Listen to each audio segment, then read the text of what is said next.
Hello and welcome back everybody to the Intricate Effect Attack of the B Team server. This is one Fred Jones. How you guys doing today? I'm doing pretty good. Well, kind of good. Got a lot of work done here. I want to show you everything that we've done since you were gone, since last episode. And then I want to do that auto spawner today. So I'm not going to build it on camera or anything like that, but I'm going to show you everything we got now. Then I'm going to, start building the auto spawner, and then I'll show you guys how we're doing, give you guys updates periodically. We're still having problems with the pipes, but I don't want to make this episode about pipes, so we're really not going to talk about the pipes too much. So let's go ahead and get in here, and I'll show you what I did up at the spawn rooms. Now, we talked about last episode getting shutoffs for the spawn rooms, and I did that. So the witches are pretty easy. You had 4 drawbridges up in the ceiling. I'll show you the wiring real quick. Get up. There we go. So yeah, you just run redstone to them. There's one right here, and then underneath that redstone right there, and right there.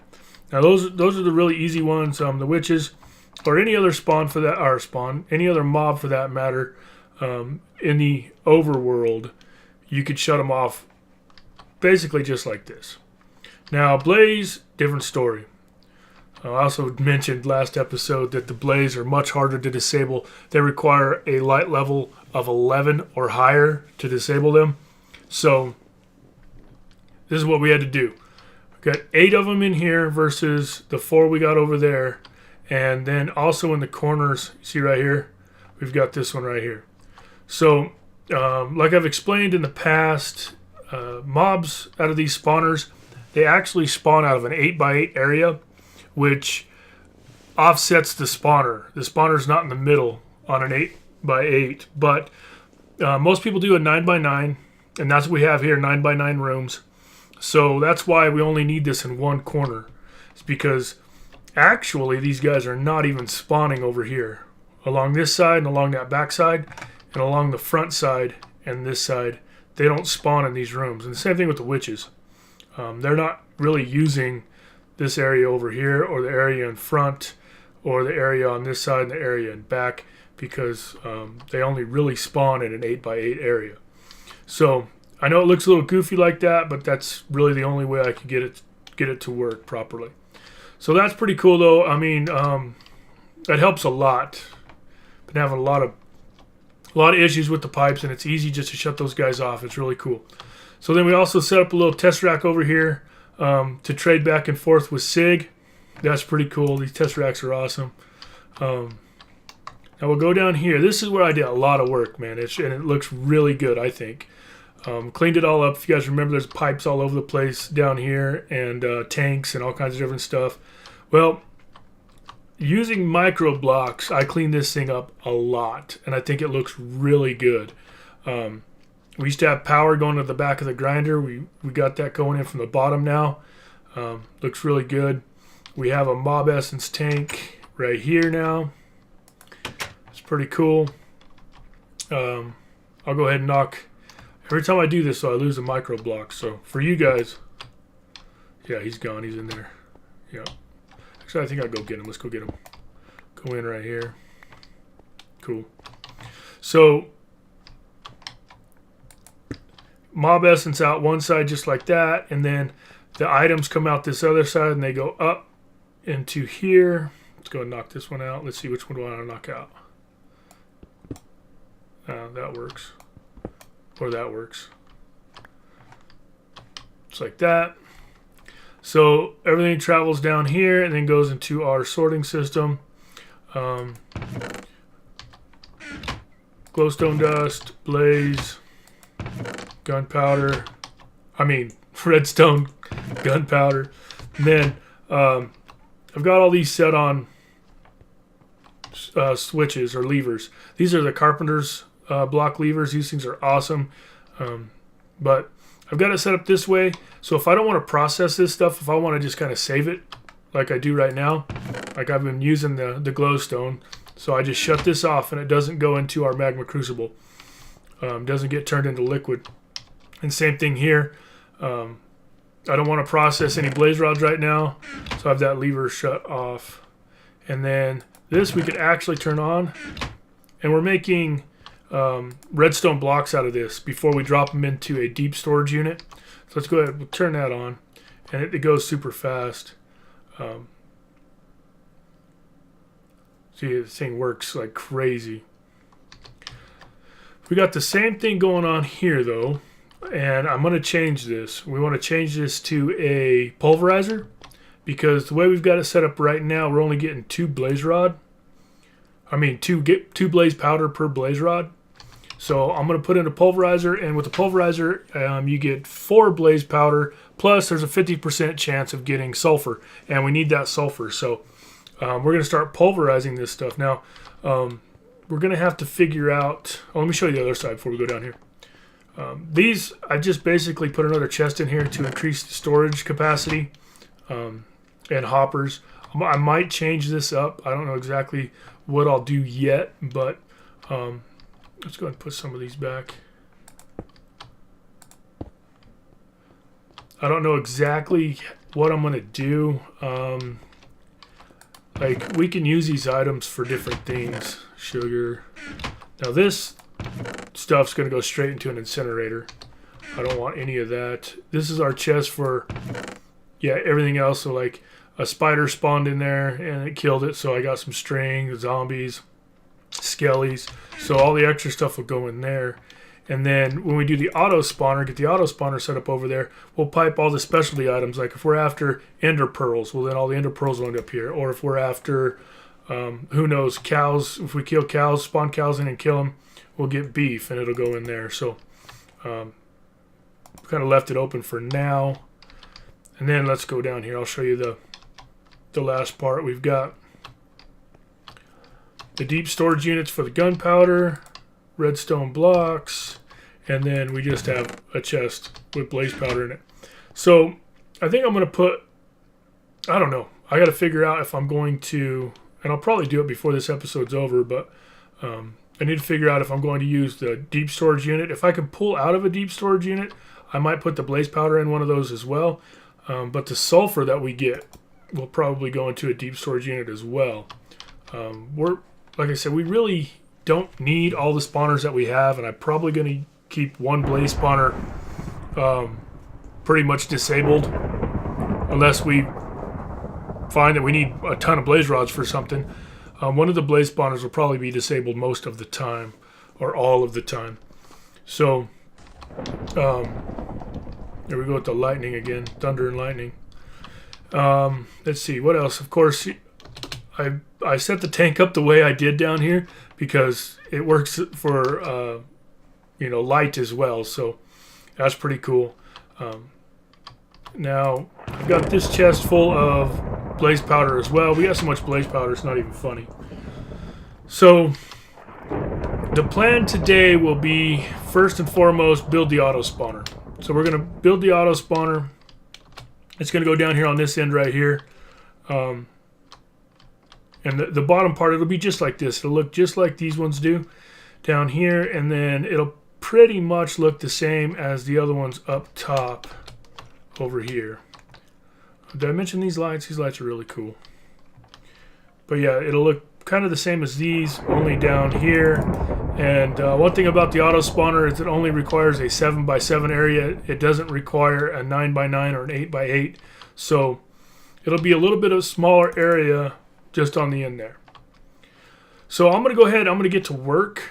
I'm probably going to drop that, try to figure out how to wire our pulverizer in down here first. Get that done, and then start working on the auto spawner. Alright guys, I got a little carried away, but we got a lot of stuff done, so I'll get showing you. So here's the bottom part. It's just like this right here, only it's missing the grinder and all that other stuff. We got the room all built. We actually got the auto spawner built. Got it all plumbed in as well. This thing requires mob essence to work. If you haven't seen one of these before, you put your reusable safari net with whatever mob you want to spawn in here. You tell it exact copy or not. I think exact cop takes more mob essence. I know that. I don't know if it takes any more power or not to do that versus the no. But I've got a drawbridge here set up to see. All these are drawbridges with glass in them. Close the door, and when you close the door, it also turns the spawner on. You see that redstone block?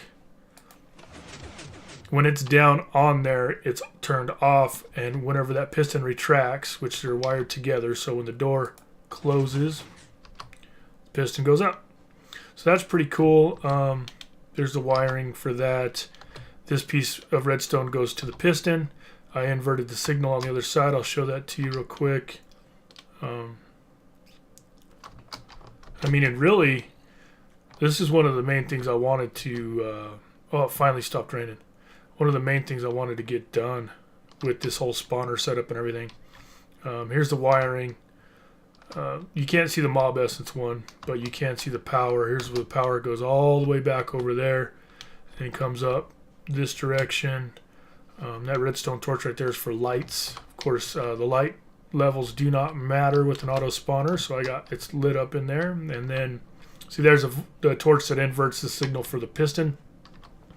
And then mob essence in one side, power in from the other.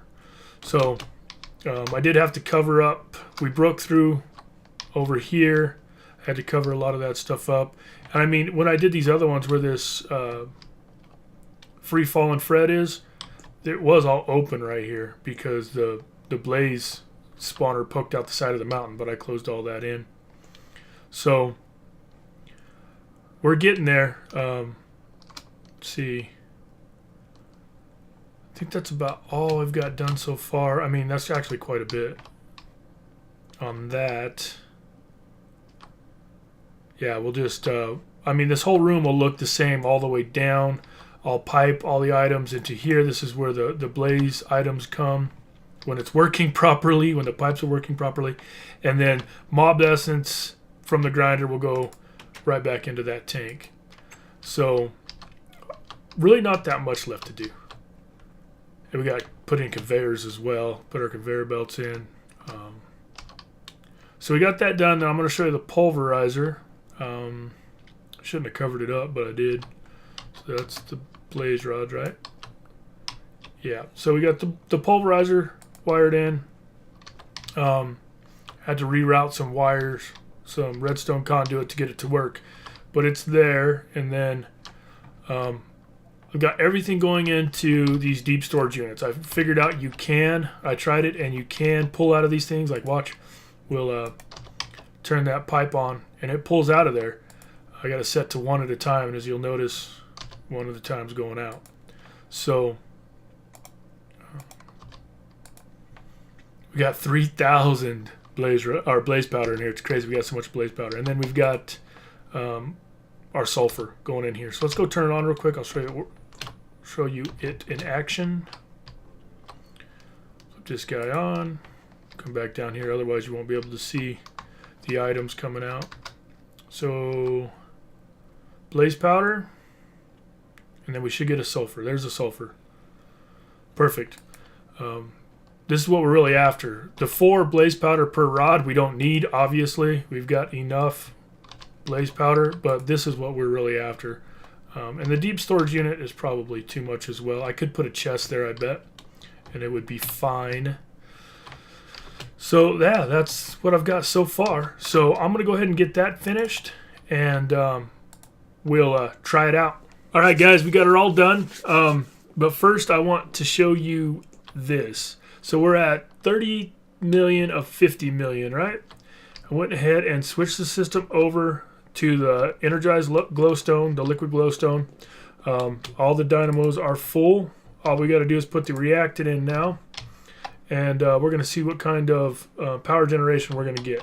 So I'm going to flip this guy on, and it's going to start putting in our reactants. It's going to get this one completely full first. We might as well go ahead and swap this to full stack size. That way we can get going here. Got 4 online, 5 online. 6 online. Okay. Let's see what we're doing here. Oh yeah, we're making power now. Oh wow. Yeah, that was like 500,000 in just a matter of seconds. Yeah, it doesn't even take a minute to build 500,000 RF. Alright, so I want to make sure this is off because I don't want to flow any more glowstone in there than necessary at this time, because this thing will get full and those dynamos will keep using up my glowstone. So that's pretty cool. So from now on, I'm just going to kind of control it myself, depending on how much power we need. So, all right, so now to the auto spawner. Got this all done down here. Like I said, I just put the room the same way it was the whole way. And then on this grinder, I put a lever. I went ahead and put levers on all the grinders because I'm going to do a little experiment with the other ones. But this one has to have one because you're not always going to want to grind whatever mobs you spawn in. And that's exactly what we're going to do today. So I already tested it. Everything's working right now. But we're going to shut this guy off because I don't want to kill the mobs I spawn in. What I want to do here is I want to get an ender backpack. So I'm going to be a little bit cheaty about it. I'm going to take this guy right here. This guy, where'd I put it? Right here. Now this is an enderman. And when I caught him, he had a backpack on. So if I tell it to spawn exact copies, it's a pretty good chance that one of these guys will pick that up and leave me their backpack. So put that in there. Monkey Boy was doing some bats. We'll take him out. Put that in. We'll tell it to spawn exact copies. And we'll turn this on. Takes a minute or so for it to get going. And when it does, we should have quite a few endermen real quick. This thing spawns in mobs super fast. Okay, yeah, he had a backpack on too. Awesome. Okay. Spawn a bunch of these guys in. And as soon as one picks up that ender chest, let's go down to the bottom. As soon as one picks up that ender chest and leaves me his backpack, I'm going to turn on the grinder and we're going to kill him. Oh, there it is right there. See my ender pack right there? That is so awesome. Okay, so this should start killing them. It's working. Perfect. Awesome. So we can go back up here. Whoa. I'm going to shut this guy off because we don't want him to spawn any more in.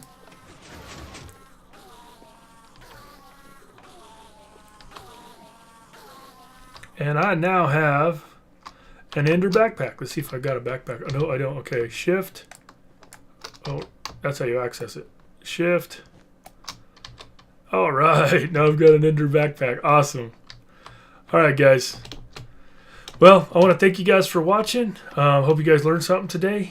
And remember, I love you, all 5 of you.